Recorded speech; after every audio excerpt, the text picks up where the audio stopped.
नमस्कार विद्यार्थी मित्रांनो, मी अक्षय तुम्हा सर्वांचं स्वागत करत आहे आदिराज वर्ल्डमध्ये।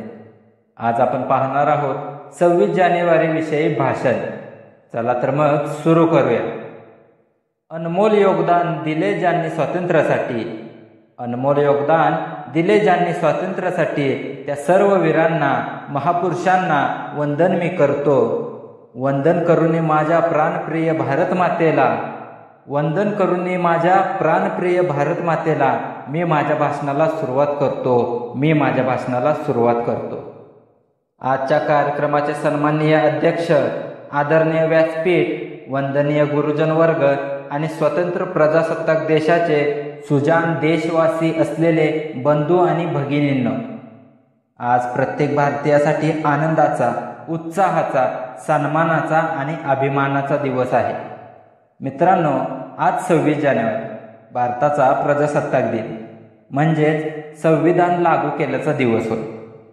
प्रजासत्ताक दिवस म्हणजे तो दिवस ज्या दिवशी गुलामगिरीत कितपत पडलेला प्रत्येक भारतीय या देशाचा मालक झाला।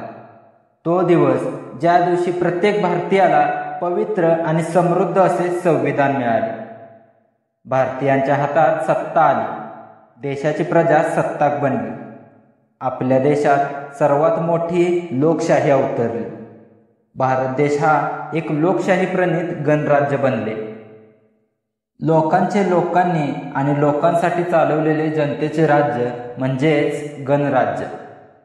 आज आपण जे गणराज्य अनुभवत आहोत त्याच्या निर्मितीसाठी ज्या क्रांतिकारकांनी आपल्या प्राणाचे बलिदान दिले अशा थोर व्यक्तींना कोटी कोटी प्रणाम। आज हा प्रजासत्ताक दिन साजरा करण्याचे मुख्य कारण म्हणजे संविधान होय।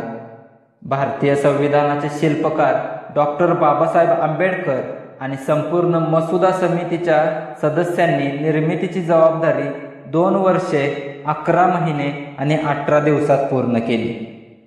26 नोव्हेंबर 1949 रोजी अधिकृतपणे संविधानाचा स्वीकार करण्यात आला व 26 जानेवारी 1950 रोजी अंमलबजावणी करण्यात आली।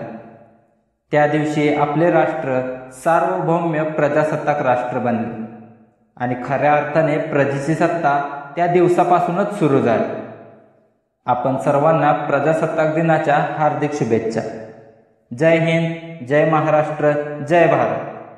तर मित्रांनो, अशीच भाषणे, निबंध, आपल्या इतिहासाबद्दल माहिती जाणून घ्यायची असेल तर आपल्या चॅनलला सबस्क्राईब करा आणि पाहत रहा आदिराज वर्ल्ड। भेटूया पुढच्या व्हिडिओमध्ये।